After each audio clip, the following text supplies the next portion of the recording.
Hello friends, मेरा नाम है उपेंद्र प्रताप सिंह। आशा करता हूँ कि आप लोग बहुत अच्छे होंगे और खुश होंगे। आज हम अपने environment ointment for UPSC series के 6 पार्ट पे आ गए हैं।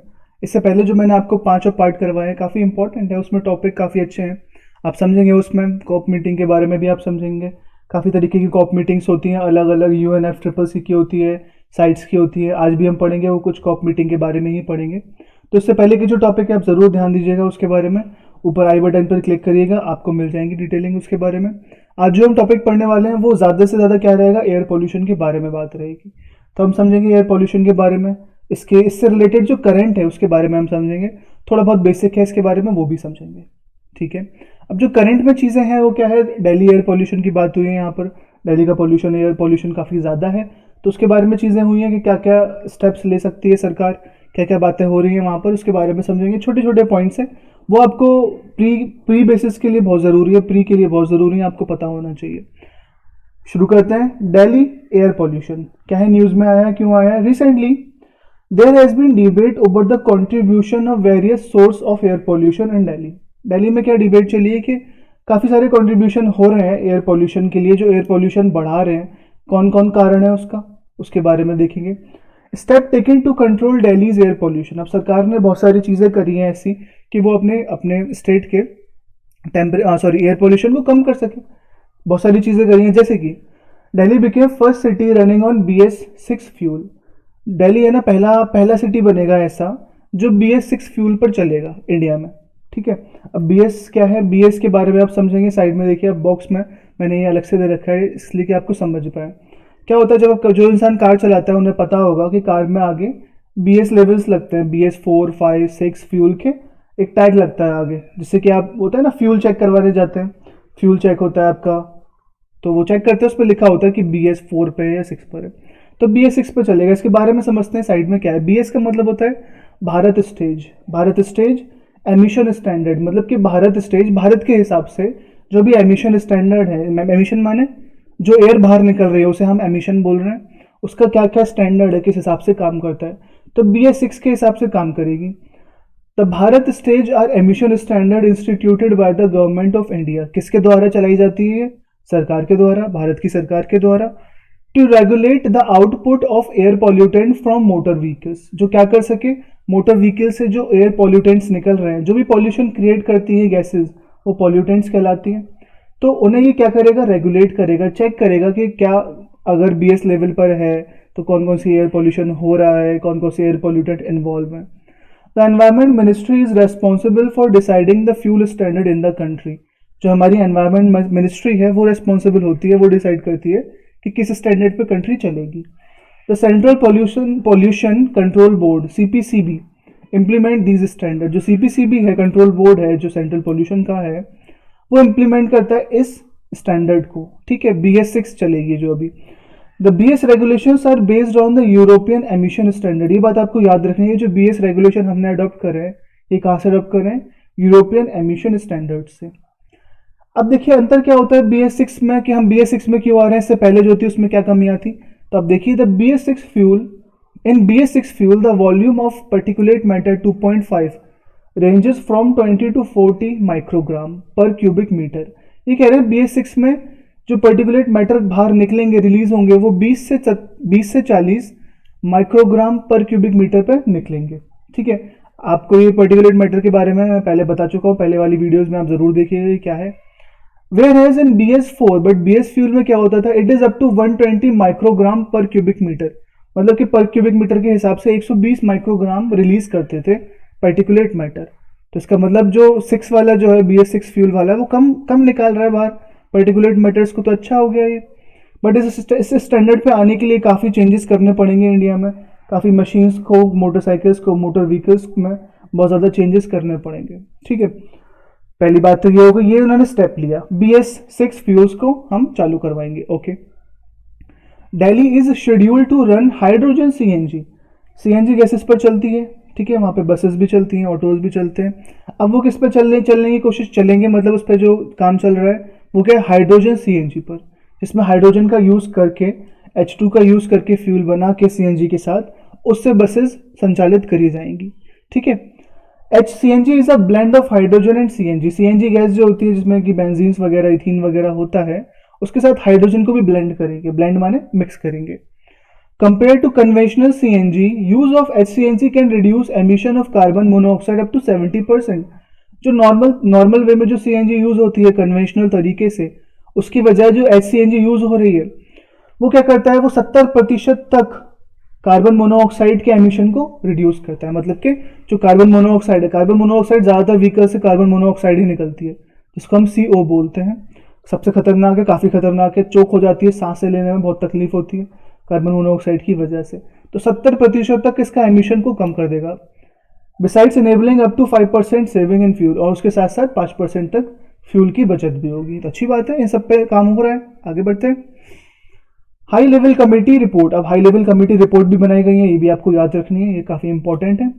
The report has following technological solution to fight air pollution. तो वो भी टेक्नोलॉजिकल थे ये वाले कुछ, कि BS फ्यूल्स पे काम करेंगे, हाइड्रोजन CNG करेंगे, और कुछ टेक्नोलॉजिकल मशीन्स के द्वारा भी एयर पॉल्यूशन को संचालित करा जाएगा, रेगुलेट करा जाएगा। इसमें किसका यूज करा जा रहा है? दो चीजें हो गई। एक हो गया use of light detection and ranging, lidar. आपने रडार पढ़ा होगा, आप यहाँ पर आप पढ़ेंगे लिडार, मतलब light detection and ranging.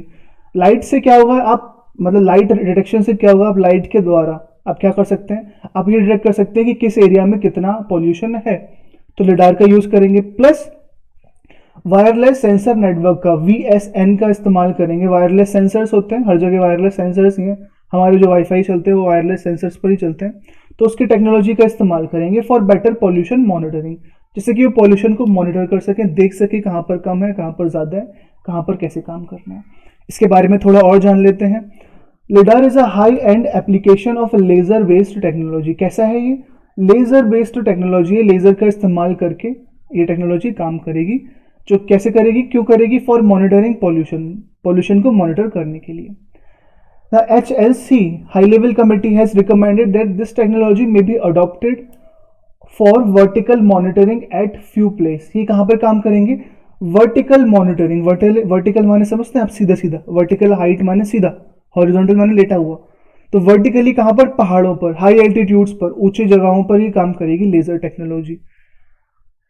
Few places to track transport of pollutants at higher altitude. Higher altitude पर, ऊंचाइयों पर जो पॉल्यूशन पहुंचती है उसको ये टैकल करेगी, उसको ये मॉनिटर करेगी। कौन? Lidar technology. समझ रहे हैं ये बात आप? आगे बढ़ते हैं। WSN wireless sensor network may be used as an indicative monitoring tool for a few activities like, अब बहुत सारी एक्टिविटीज में काम करेगा, जैसे कि माइनिंग हो रही है या फिर लार्ज कंस्ट्रक्शन साइट्स हैं। WSN मतलब कि सैटेलाइट के द्वारा आपको नेटवर्क मिल रहा है। जो हमारे वाईफाई चलते हैं सैटेलाइट के द्वारा ही चलते हैं, ये बात तो पता ही होगा कि सैटेलाइट द्वारा वाईफाई चलते हैं, कनेक्शन पहुंचता है। इसी तरीके से वायरलेस सेंसर नेटवर्क है, उसको भी कनेक्टेड होते हैं वो सैटेलाइट से, और वो हमें इन्फॉर्मेशन देते रहेंगे किसके बारे में? एक्टिविटीज हो गई, जैसे कि माइनिंग हो गई। भाई माइनिंग से भी एयर पोल्यूशन होता है, जो उसके पार्टिकुलेट्स मैटर है, एस्बेस्टॉस है, बहुत सारी चीज़ें जो हमारे बॉडी में जाती हैं, माइनिंग हो गई। या फिर large construction site, construction sites होती हैं, जैसे कि बहुत सारी कंस्ट्रक्शन साइट्स हैं, वहाँ पे सीमेंट है, धूल मिट्टी है, सब पार्टिकल्स उड़ते हैं एटमॉस्फेयर में, डस्ट पार्टिकल सस्पेंड करते हैं जो हमारे बॉडी में जाते हैं, उस पर भी ध्यान रखेगा ये। To supplement air quality data, और क्या करेगा? उसके साथ साथ एयर क्वालिटी डेटा भी बनाएगा और उसकी रिपोर्ट करेगा। To regulate for conducting further investigation, जिससे कि फर्दर इन्वेस्टिगेशन कर सके उस पर्टिकुलर एरिया की जहाँ पर पॉल्यूशन ज़्यादा है या फिर डस्ट पार्टिकल ज़्यादा है। आप समझ रहे होंगे कैसे काम करेगा ये। ओके, आगे बढ़ते हैं। इसके साथ साथ use of anti smoke gun, क्या करेगा ये? एंटी स्मोक गन का भी इस्तेमाल करेगा। आप समझ लेते हैं, देखिए डायग्राम में आपको दिख रही होगी गन, बढ़िया सी लग रही है।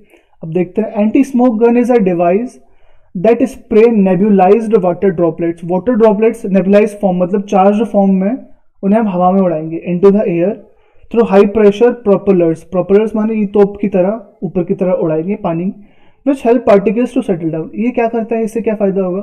अब देखिए, जो पार्टिकल्स उड़ते रहते हैं हवा में, वो भी एक तरीके का पॉल्यूशन है, एयर पॉल्यूशन है।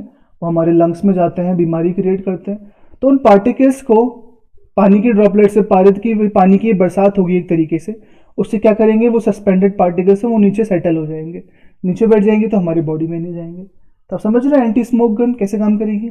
समझ गए? Okay. A pilot project to set up smoke tower, क्या करेंगे, कुछ पायलट प्रोजेक्ट्स हैं जो क्या करेंगे, स्मोक टावर्स बनाएंगे as high as 20 feet, 20 feet तक की ऊंचाई के स्मोक टावर। स्मोक टावर क्या करते हैं, अपने अंदर गंदा धुआं लेते हैं, उसे प्योरीफाई करते हैं और साफ एयर को बाहर निकाल देते हैं। ये होता है स्मोक टावर। ये स्मोक टावर फॉरेन कंट्रीज में बहुत यूज होते हैं, हमारे भारत में भी आ रहे हैं, काम शुरू हो रहा है, इस पर काम शुरू हो रहा है। Smoke towers are basically structures design as large scale air purifier. आप समझ रहे हो, लार्ज स्केल एयर प्योरीफायर का काम करते हैं to reduce pollution particles from the atmosphere. जैसे कि क्या करता है वो, पॉल्यूशन पार्टिकल्स को कम करता है। ओके, आगे बढ़ते हैं। ये कुछ चीजें थी, आपको ध्यान रखनी है, छोटी छोटी बातें। अब उसके साथ साथ और कौन से प्रोग्राम्स स्कीम चल रही है सरकार के द्वारा, एक चल रहा है national clean air programme, NCAP, थोड़ा बहुत इसके बारे में आप देख लीजिएगा। Central government has launched NCAP under the central sector. कैसा है ये, सेंट्रल सेक्टर स्कीम है, कंट्रोल ऑफ पॉल्यूशन, पॉल्यूशन को कंट्रोल करने के लिए। इसका टारगेट क्या है, 20% से लेके 30% तक का रिडक्शन होगा पार्टिकुलेट मैटर 10 और पार्टिकुलेट मैटर 2.5 कंसंट्रेशन का। मतलब कि 20% से लेके 30% किसका, पार्टिकुलेट मैटर 10 और पार्टिकुलेट मैटर 2.5, दोनों के बारे में बता चुका हूं आपको प्रीवियस वीडियोस में, आप जरूर देखिएगा। मतलब कि 2024 तक इनका कहना यह है कि पार्टिकुलेट मैटर 10 और पार्टिकुलेट मैटर 2.5 में कमी आ जाएगी कितनी, 20 से 30% तक की। सही है। Graded response action plan GRAP, ये भी एक स्कीम चल रही है, वॉज नोटिफाइड इन जनवरी 2017 में शुरू हो गई थी। क्या काम था इसका, for prevention, control and abatement of air pollution. Prevent करना, कंट्रोल करना, एयर पॉल्यूशन को रेगुलेट करना, किसमें, दिल्ली एनसीआर में। ठीक है। Environmental pollution prevention and control authority EPCA enforces graded response action plan. ये जो ग्रेडेड रेस्पॉन्स एक्शन प्लान जो है, ये किसकी मदद से चलती है, environmental pollution prevention and control authority EPCA के मदद से ये चलती है। Okay. EPCA under environmental protection act 1986। अभी EPCA जो अथॉरिटी बनाई थी, कब बनाई गई थी, एनवायरमेंटल प्रोटेक्शन एक्ट जो था 1986 का, तब बनाई गई थी। Was constituted with the objective, क्या उसका ऑब्जेक्टिव था, of protecting and improving the quality of the environment. जो क्या करेगा, एनवायरमेंट की क्वालिटी को देखेगा, प्रोटेक्ट करेगा, इम्प्रूव करेगा। And preventing and controlling the environmental pollution, और साथ के साथ क्या करेगा, एनवायरमेंटल पॉल्यूशन को कंट्रोल करेगा। सीधी बात है, पॉल्यूशन की बात हो रही है तो वही करेगा, एनवायरमेंटल पॉल्यूशन को कंट्रोल। ठीक है, आगे बढ़ते हैं। इसके साथ साथ क्या है, वायु क्या है, विंड ऑगमेंटेशन प्योरीफाइंग यूनिट। ये भी एक तरीके का प्योरीफाइंग यूनिट है, जो एयर को अंदर लेगा, उसे प्योरीफाई करने की कोशिश करेगा। It is an air pollution control device. कैसा है ये, एयर पॉल्यूशन को कंट्रोल करने का डिवाइस है, which can purify air in an area of 500 metre square. मतलब कि 500 मीटर स्क्वायर की दूरी पर, एरिया पर ये एयर को प्योरीफाई करने की कोशिश करेगा। आप देखना डायग्राम कैसा है, अच्छा है, इसी के तरीके से काम करता है। It was developed by council of scientific and industrial research, CSIR, council of scientific and industrial research.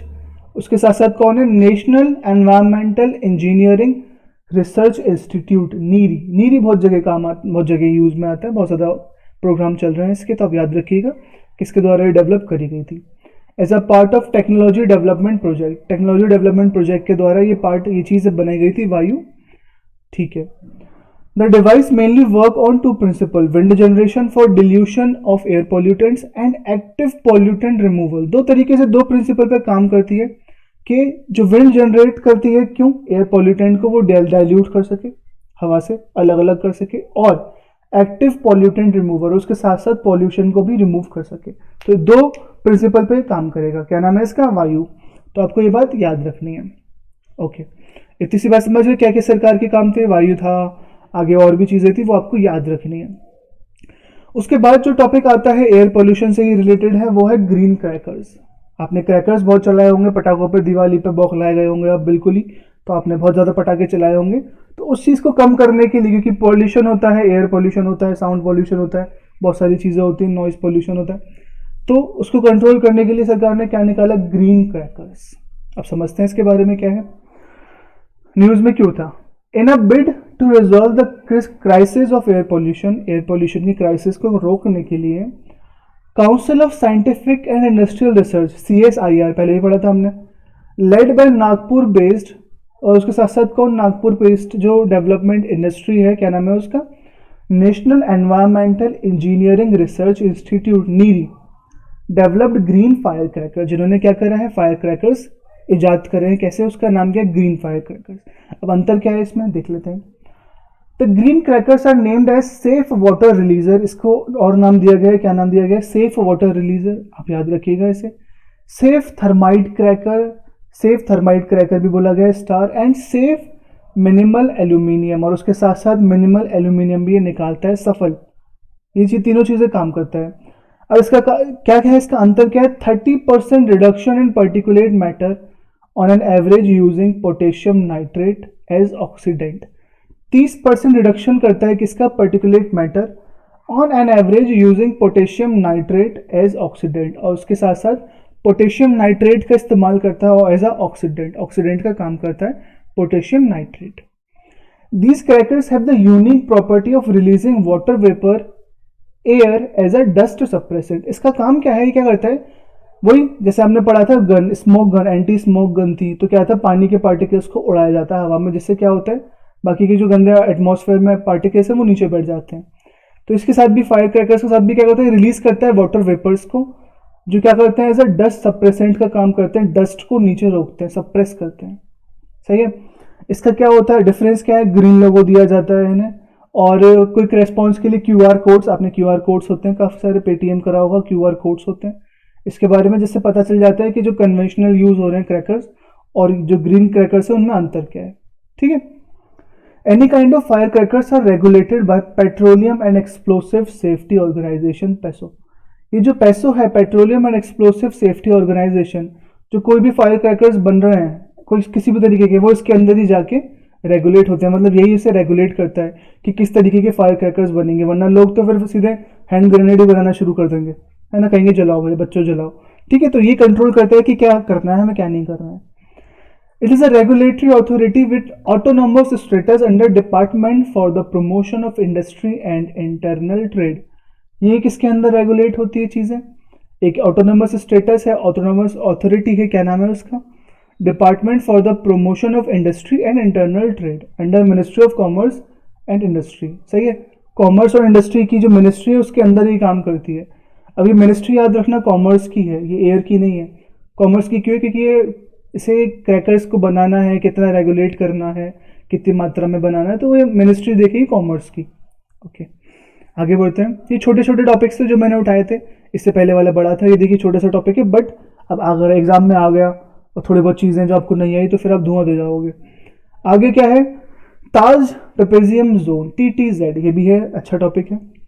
क्या है, न्यूज़ में क्यों था, Supreme Court lifted the ban on construction, industrial activities and felling of trees in the Taj trapezium zone. जो Taj trapezium zone है, trapezium समझते हैं आप, ऐसे रेक्टेंगुलर होता है ना, उसी की तरह होता है, बट थोड़ा देखिए इसमें डिफरेंस होता है इनके एरिया में और लेंथ में। तो ये जो ताज ट्रेपेजियम जोन बनाया गया था, जो मथुरा, भरतपुर, आगरा के अंदर काफ़ी सारी जगहों को, उनको सबको कवर कर रहा था, वहाँ पे सरकार ने कह दिया है कि वहाँ से बैन हटा दिया गया। वहाँ पहले बैन लगा हुआ था कि आप कंस्ट्रक्शन वर्क, कोई भी इंडस्ट्रियल एक्टिविटीज़ या फिर पेड़ों को काटना वहाँ पे नहीं होगा, जिसकी वजह से ताज खराब ना हो जाए, ताजमहल खराब ना हो जाए, उसका कलर खराब ना हो जाए, करोजन ना हो जाए, या पॉल्यूशन की वजह से खराब ना हो जाए, इसलिए वहाँ पर ये एक्टिविटीज़ बंद कर दी गई थी। सरकार ने उस पर बैन हटा दिया है, बहुत अच्छा करा है। About TTZ, Taj Trapezium Zone is a defined area of 10,400 square kilometer around the Taj Mahal। Taj Mahal से 10,400 स्क्वायर किलोमीटर की जो दूरी में जो भी एरिया आ रहे हैं वो TTZ के अंदर आते हैं। It is an eco sensitive area. कैसा है, eco sensitive area having 3 world heritage site, जहाँ पर 3 वर्ल्ड हेरिटेज साइट है, ताजमहल, आगरा फोर्ट और फतेहपुर सीकरी। ठीक है, तीनों अच्छी जगह हैं, आप ज़रूर देखिएगा। तो वो तीनों एरिया कवर होते हैं। तो सरकार का ये था कि यहाँ का पॉल्यूशन, अगर यहाँ की हमें मॉन्यूमेंट्स अगर बचाने हैं तो पॉल्यूशन कम करना पड़ेगा, तो सरकार ने पहले बैन लगा रखा था।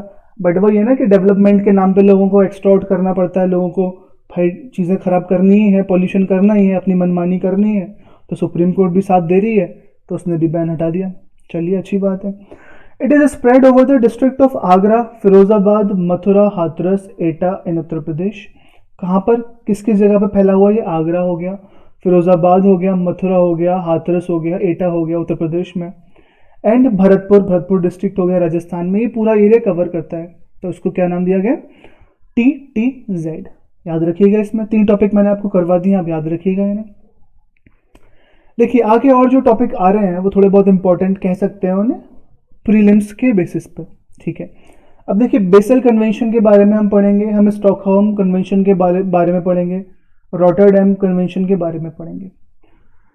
देखिए सबकी मैंने आपको बताया था पहले, कॉप मीटिंग होती है, आप कॉप से कंफ्यूज नहीं होना है कि कॉप मीटिंग बस एक ही होती है पेरिस वाली, नहीं, सब जगह अलग अलग भी होती है। UNFCCC की कॉप मीटिंग अलग होती है और साइट्स की कॉप मीटिंग अलग होती है, मैंने दोनों के बारे में बता दिया है, आप ज़रूर देख लीजिएगा लिंक में। बाकी बेसल कन्वेंशन की कॉप मीटिंग होती है, इसकी भी अलग है, कॉप 14 बोल रहे हैं इसे। तो ये कहाँ पर हुई थी, जिनेवा स्विट्जरलैंड में। 14 कॉन्फ्रेंस ऑफ पार्टीज हुई थी, बेसल कन्वेंशन जिसे नाम दिया गया था।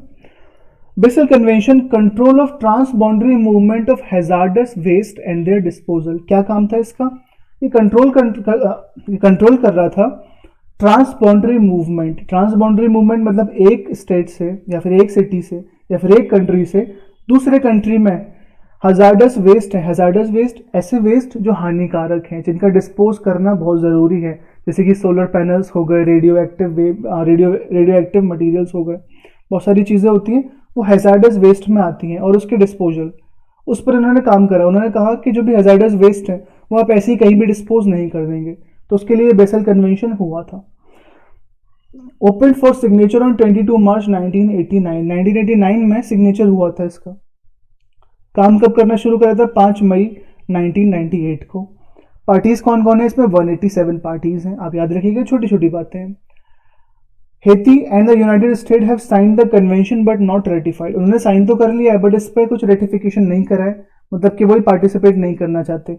मतलब वो पार्टिसिपेट नहीं करना चाहते, मतलब उनका सीधे सीधे कहने का मतलब ये है कि हमारी मर्जी, हम अपना हैजार्डस मटेरियल कहीं भी डिस्पोज करें, तुम्हें क्या मतलब बेसिकली यही होता है कि जो डेवलप कंट्रीज हैं वो डेवलप्ड होती जा रही हैं, बट उन्हें ये नहीं पता कि अपना जो वेस्ट मटेरियल है, जो बहुत ज़्यादा खतरनाक है, हैजार्डस है, जिससे बहुत मृत्यु हो सकती है, और ऐसी चीज़ें होंगी कि इवोल्यूशनरी, आप हेरिडिटरी देख सकते हैं कि बीमारियां होती हैं, समझ रहे हैं आप, कि आपको होगी, आपके बच्चों को होगी, बच्चों के बच्चों, ऐसी बीमारियां भी होती हैं।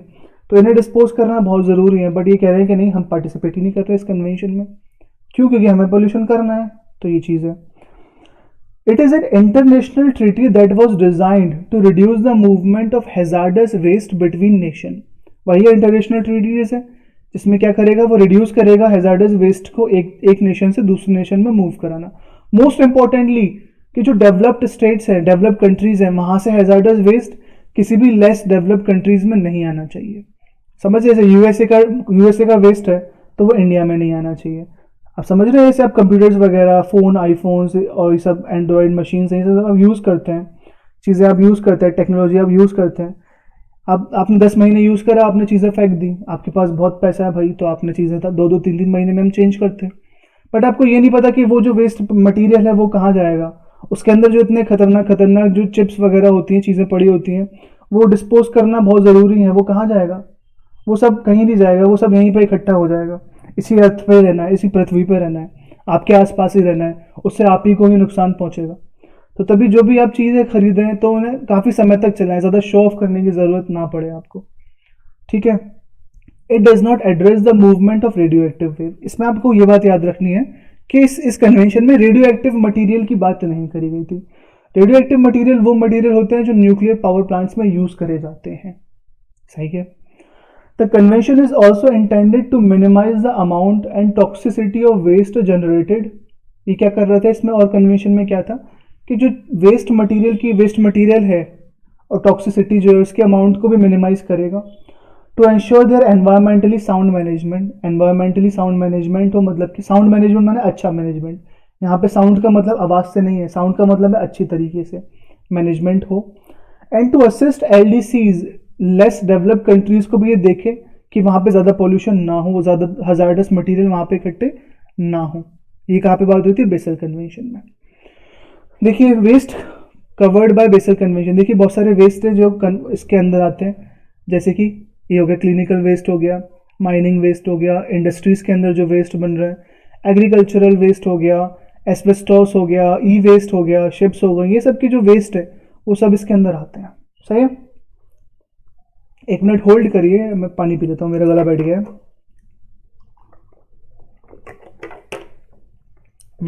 ओके, अब इसके बाद आता है रॉटरडैम COP9 कन्वेंशन आता है। हमने पहले पढ़ा इससे पहले बेसिल कन्वेंशन 14 था, वो COP14 था। ठीक है, ये कौन सा है? COP9 Rotterdam convention. कैसा है? मल्टीलेटरल ट्रीटी है। मल्टीलेटरल माने काफ़ी सारे कंट्रीज इसमें इन्वॉल्व हैं। UN ट्रीटी बेस्ड है। सिग्नेचर कब हुए थे? 98 में हुए थे, बट इफेक्टिव कब हुआ था? 2004 में। पार्टीज कितनी है? 155। एम क्या था? Aim to promote shared responsibility in relation to importation of hazardous chemicals. इसमें क्या है? रॉटरडैम कन्वेंशन में बात ये हुई थी कि जो आप हैजार्डस मटेरियल आप बना रहे हैं, हमने पहले पढ़ा, उसके बारे में आपने जैसे यूएसए में कुछ चीज़ें बनी और वो बहुत ज़्यादा हैजार्डस हैं, तो उसके बाद वो जहाँ पर भी जा रही है, मान लो भारत में आ रही हैं, तो यूएसए को बताना पड़ेगा कि भाई साहब जो चीज़ हम बेच रहे हैं वो ये हैजार्डस है। इसके ऊपर इसके पैकेजिंग में लिखा आएगा कि ये हैजार्डस है, बच्चों से दूर रखें, इसके अंदर ये केमिकल्स हैं। तो जो भी आप इंपोर्ट या एक्सपोर्ट कर रहे हैं हैजार्डस मटेरियल, उसके बारे में जिस जगह पे भी, जिस स्टेट में आप भेज रहे हैं, जिस कंट्री में आप भेज रहे हैं, उन्हें पता होना चाहिए कि इसमें ये नुकसान है। समझ रहे हैं? तो इसके बारे में ये बात हुई थी Rotterdam convention. What it does, क्या करा इसने? The convention promotes open exchange of information between importers exporters of hazardous chemicals. जो भी हैजार्डस केमिकल्स एक कंट्री से दूसरी कंट्री में आ रहे हैं, तो जो इंपोर्टर्स हैं या फिर एक्सपोर्टर्स हैं, तो वो एक्सचेंज करें इन्फॉर्मेशन, वो बताएं कि ये चीज़ जा रही है आपके यहाँ, तो भाई साहब इसमें ये हैजार्डस मटेरियल है, ये आपको बता रहे हैं हम पहले ही। वहाँ से कोई चीज़ आ रही है तो वो पहले ही हमें बता दें कि ये हैजार्डस मटेरियल है इसके अंदर। Okay, calls on exporters of hazardous chemical to use proper labelling. जो भी एक्सपोर्टर्स हैं उनसे कहा जाएगा कि जो पैकेजिंग आप कर रहे हैं उस पर प्रॉपर लेबलिंग होनी चाहिए, कैसे उसे हैंडल करना है चीज़ों को, वो सब उस पर मेंशन होना चाहिए। ठीक है, हर इन्फॉर्मेशन होनी चाहिए कि वो कैसा है, रेस्ट्रिक्शन है, बैन है, क्या है, सब चीज़ें मेंशन होनी चाहिए उसमें। ओके, तो ये किसमें होता है? रॉटरडैम कन्वेंशन में। इसके बाद हुआ था स्टॉकहोम कन्वेंशन। देखिए, दोनों कन्वेंशन जो पहले वाले थे वो हैजार्डस मटेरियल पर ही थे। ठीक है, हैजार्डस मटेरियल्स पर थे। स्टॉकहोम कन्वेंशन जो है ये क्या है? The Stockholm convention on persistent organic pollutants. Organic pollutants की बात है, ये किसकी बात हो रही है?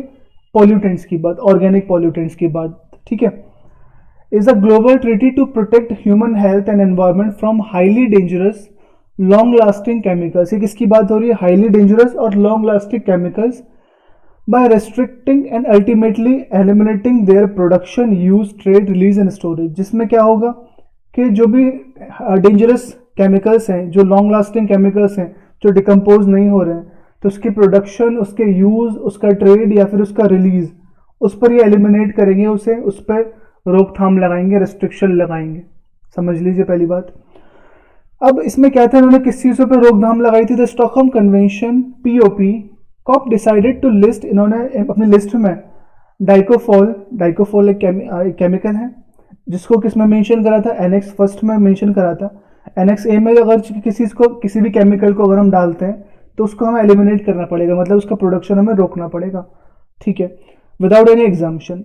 द PFAO केमिकल क्या है? केमिकल है, इसका फुल फॉर्म क्या है? परफ्लोरो ऑक्टानोइक acid was also listed with some exemptions in an Annex A of Stockholm Convention। तो आप समझ रहे हैं, Annex A में डाल दिया इन दो केमिकल्स को, डाइकोफॉल और परफ्लोरो ऑक्टेनोइक एसिड को। अब देखिए किस जगह काम आते हैं, ये आप देख लीजिए पहले यहाँ पर। देखिए, dicofol is used as a miticide on a variety of field crop. Field crop में यूज होते हैं, मिटीसाइड का काम करते हैं, कीड़े मकोड़े मारने का काम आता है। Fruits, vegetables, tea coffee plantation में यूज होता है, ये केमिकल्स है। PFOA ये किस में यूज होता है? इंडस्ट्रियल केमिकल है। कैसा? नॉन स्टिक कुकवेयर, जो नॉन स्टिक तवा होता है ना, जिसमें नॉन स्टिक चूल्हा होता है, तो वहाँ पर यूज में आते हैं ये।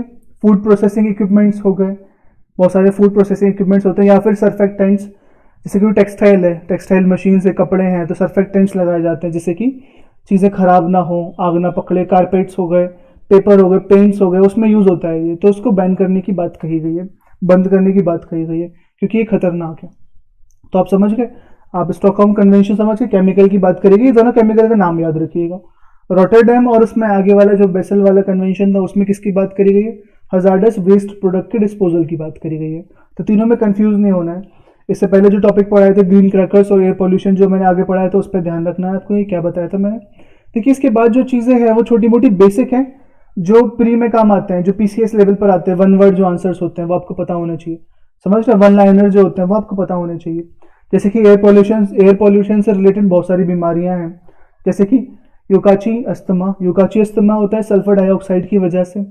जब पेट्रोलियम या क्रूड ऑयल जलता है तो उसकी वजह से सल्फर डाइऑक्साइड निकलता है। जब वो बॉडी में जाता है उससे क्या होता है? क्रॉनिक ऑब्स्ट्रक्टिव पल्मोनरी डिजीज होती है। क्रॉनिक, देखिए क्रॉनिक वर्ड ऐसा, क्रॉनिक का मीनिंग होता है कि ऐसी बीमारी जो बहुत समय तक चलती है, बहुत देरी तक चलती है। क्रॉनिक ऑब्स्ट्रक्टिव, ऑब्स्ट्रक्ट माने रोकती है, पल्मोनरी डिजीज, पल्मोनरी माने लंग्स, लंग्स के अंदर सांस लेने से हमें रोक रही है, बीमार कर रही है हमें, वो डिजीज है ये। क्या है? यूकाची अस्थमा। आगे बढ़ते हैं, न्यूमोकोनियोसिस। क्या है इसका नाम? न्यूमोकोनियोसिस। ब्लैक लंग डिजीज भी बोलते हैं इसे। देखिए वन वर्ड में आ जाता है कि ब्लैक लंग डिजीज क्या है। तो वही है कि लंग डिजीज है caused by inhalation of coal dust. जो कोयला होता है उसकी डस्ट होती है, तो जो माइनर्स होते हैं जो माइनिंग करते हैं उसके अंदर बॉडी में जाती है, तो ये बीमारी उन्हें हो जाती है black lung disease. Asbestosis, asbestosis किसकी वजह से होती है? एस्बेस्टोस की वजह से। देखिए एस्बेस्टोस भी एक तरीके का मिनरल है, 7-8 मिनरल मिले होते हैं उसमें। जब वो बॉडी में जाता है बहुत नुकसान क्रिएट करता है बॉडी में, तो उसको क्या बोलते हैं? एस्बेस्टोसिस। सिलिकोसिस, सिलिकोसिस भी बीमारी है, लंग डिजीज। देखिए सारी लंग्स डिजीज है। अब लंग्स डिजीज क्यों मेंशन हुई है यहाँ पे? क्योंकि एयर हम कहाँ से लेते हैं? अंदर कहाँ जाता है? बॉडी में, लंग्स से जाता है। तो ऑब्वियसली बीमारी किसको होगी? लंग्स को होगी। जो कोविड-19 है, कोरोना वायरस है, वो किसको हो रही है बीमारी? लंग्स पे ही हो रही है, क्योंकि हम सांस के द्वारा वायरस अंदर जा रहा है। तो लंग्स सबसे पहले लंग्स ही पकड़ते हैं। सिलिकोसिस क्या है? Lung disease that is caused by inhaling tiny bytes of silica. जो सिलिका मिनरल है, छोटे छोटे मटेरियल्स, छोटे छोटे उसके पार्टिकल्स हैं, वो बॉडी में चले जाते हैं, तो ये बीमारी हो जाती है। ये कब होता है? जब सैंड ब्लास्टिंग साइट्स है। सैंड ब्लास्टिंग साइट्स माने समझते हैं? जब किसी चीज को हम चमकाते हैं, कोई मटेरियल को हम चमका रहे हैं, तो उससे जो पार्टिकल्स उड़ रहे हैं आसपास आसपास वो बॉडी में जाते हैं, जिससे ये बीमारी हो जाती है, सिलिकोसिस। एम्फीसेमा बीमारी हो जाती है breaking down of lung tissues. जो लंग्स के टिश्यूज हैं, सब टिश्यू से बनी होती है चीजें, वो टूटने लगती है due to air pollution and cigarette smoking leading to difficulty in expansion and contraction of lungs. तो जो लंग्स है हमें पता है वो फूलते हैं, जब सांस फूलती है अंदर, मतलब लंग्स को जब फुलाते हैं तो सांस अंदर जाती है, लंग्स जब सुकड़ती है तो सांस बाहर आती है। तो इसकी वजह से एम्फीसेमा बीमारी है, जो किसकी वजह से हो रही है? सिगरेट की वजह से, एयर पॉल्यूशन की वजह से, जिसकी वजह से हम अपने फेफड़ों को फुलाव और कम नहीं कर पाते, एक्सपेंशन और कॉन्ट्रैक्शन नहीं कर पाते। समझ गए? तो सारे वन लाइनर है, आप याद रखिएगा। ये एक्स्ट्रा नॉलेज के लिए मैंने यहाँ पे डाला है, क्योंकि एयर पॉल्यूशन हमारा टॉपिक था, तो मैंने सोचा काफी चीजें इसमें कवर हो जाए। इसके बाद आप ये बात याद रखिएगा कि ये प्राइमरी पॉल्यूटेंट्स क्या होते हैं, सेकेंडरी पॉल्यूटेंट्स क्या होते हैं, biodegradable pollutant, non biodegradable, quantitative, qualitative, ये सब के बारे में आप पढ़िएगा। थोड़ा अभी पढ़ लेते हैं, देख लेते हैं क्या है। प्राइमरी पॉल्यूटेंट्स वो पॉल्यूटेंट्स होते हैं persist in the form in which they are added. जिस तरीके से वो बनाए गए हैं उसी तरीके से एटमॉस्फेयर में है वो। मतलब कि ए है, फॉर एग्जांपल ए एक केमिकल है, वो एक पॉल्यूटेंट ही है, उसमें कोई चेंजेस नहीं आए हैं, मतलब कि अपने आप ही पॉल्यूटेंट ही एक तरीके से खतरनाक है, एटमॉस्फेयर में आगे कोई परिवर्तन नहीं आया है उसमें, तो उसको हम बोलते हैं प्राइमरी पॉल्यूटेंट। जैसे कि प्लास्टिक हो गया या फिर डीडीटी हो गया। डीडीटी क्या है? एक तरीके का पेस्टिसाइड है। ओके। सेकेंडरी पॉल्यूटेंट वो पॉल्यूटेंट होते हैं जो एटमॉस्फेयर में आने के बाद सन के साथ या एटमॉस्फेयर की एयर्स के साथ मिलके अपने आप को चेंज कर लेते हैं, अपना रूप ही बदल लेते हैं। मतलब ऐसे कुछ दोस्त होते हैं ना कि किसी बेकार दोस्त के साथ गए, दोस्त की संगति में रहे 10-15 साल और उसके जैसे बन गए, तो वो कैसे होते हैं? Secondary pollutant. जैसे कि PAN, by interaction of nitrogen dioxide and hydrocarbons. PAN बनता है किससे? नाइट्रोजन डाइऑक्साइड, हाइड्रोकार्बन्स की वजह से। देखिए बायोडिग्रेडेबल पॉल्यूटेंट वो होते हैं जो ऑर्गेनिक मैटर से, मतलब कि माइक्रो ऑर्गेनिज्म से, शुक्राणु नहीं, जो सूक्ष्म जीव जो होते हैं बायोडिग्रेडेबल, समझ रहे? माइक्रो ऑर्गेनिज्म, वो उन्हें खा जाते हैं आराम से, उन्हें खत्म कर देंगे एटमॉस्फेयर से, तो उसे हम बोलते हैं बायोडिग्रेडेबल। नॉन बायोडिग्रेडेबल ऐसे होते हैं जो ऑर्गेनिक मैटर या माइक्रोबियल एक्शन से वो टूटते नहीं है, खत्म नहीं होते, जैसे कि प्लास्टिक हो गया, ग्लास हो गया, डीडीटी हो गया, ये सब। ठीक है। उसके बाद आता है क्वांटिटेटिव पॉल्यूटेंट। क्वांटिटी माने वजन से हम समझ रहे हैं, क्वांटिटी ज्यादा। Occur in nature and become pollutant when their concentration reaching beyond a threshold level. जब जैसे कार्बन डाइऑक्साइड है, नाइट्रोजन डाइऑक्साइड है, वैसे तो ये ठीक है, बट ये अपनी औकात से ज़्यादा जब बढ़ जाते हैं, थ्रेशोल्ड से ज़्यादा, तो वो क्वांटिटेटिव पॉल्यूटेंट में आ जाते हैं। उसके बाद आते हैं qualitative pollutants, do not occur in nature and are made, man made. For example, अब देखिए ये वाले कैसे हैं, ये नेचर में नहीं होते हैं। क्वालिटेटिव जो होते हैं वो नेचर में नहीं होते, वो कौन बनाते हैं, हम बनाते हैं, हम जैसे इंसान, मैन मेड, अपनी पसंद के अनुसार। जैसे कि फंजीसाइड्स हो गए, फंजाई को मारने के लिए, हर्बिसाइड्स हो गए, डीडीटी, डीडीटी जो है बहुत खतरनाक है, ये जब पानी में जाता है बहुत खतरनाक बीमारियां करता है, बायो मैग्निफिकेशन करता है फिश के अंदर, तो आप समझेंगे इस बात को। तो क्या है, क्वालिटेटिव पॉल्यूटेंट, आप समझेंगे। क्वालिटेटिव पॉल्यूटेंट आ गया कैसा है, मैन मेड। क्वांटिटेटिव कैसा है, नेचुरली। समझ गए आप, डिफरेंस समझ गए। देखिए डायग्राम में लिखा है प्राइमरी पॉल्यूटेंट कैसे हैं, आराम से कार्बन मोनोऑक्साइड हो गया, नाइट्रिक ऑक्साइड हो गया, डाइऑक्साइड हो गया, पर्टिकुलेट मैटर, ये प्राइमरी है। बट सेकेंडरी क्या होते हैं कि जो एटमॉस्फेयर में मिलने के बाद, जैसे सल्फर ट्राइऑक्साइड बन गया, या फिर नाइट्रिक एसिड बन गया, सल्फ्यूरिक एसिड बन गया, ओजोन बन गया। ओजोन भी है पॉल्यूशन में, मैंने बताया था ओजोन के बारे में, पढ़ाया था मैंने आपको, बैड ओजोन और गुड ओजोन, उसके बारे में आप देख लीजिएगा। तो ये लेक्चर आज काफ़ी बड़ा हो गया, बट जानबूझ के मैंने ये थोड़ा लंबा रखा है, क्यों, क्योंकि ज़्यादा से ज़्यादा चीज़ें मुझे बतानी थी। अब इसमें टॉपिक्स में सारी चीज़ें क्या हैं, वन लाइनर्स, काफ़ी सारी वन लाइनर्स हैं, तो आपको बहुत बेसिक नॉलेज मिलेगी वन लाइनर्स के ऊपर। बाकी जो भी आपको प्रॉब्लम हो, जो भी तकलीफ आई हो आपको समझने में या कुछ भी है, तो आप मुझे कमेंट करके ज़रूर बताइएगा। Thank you so much.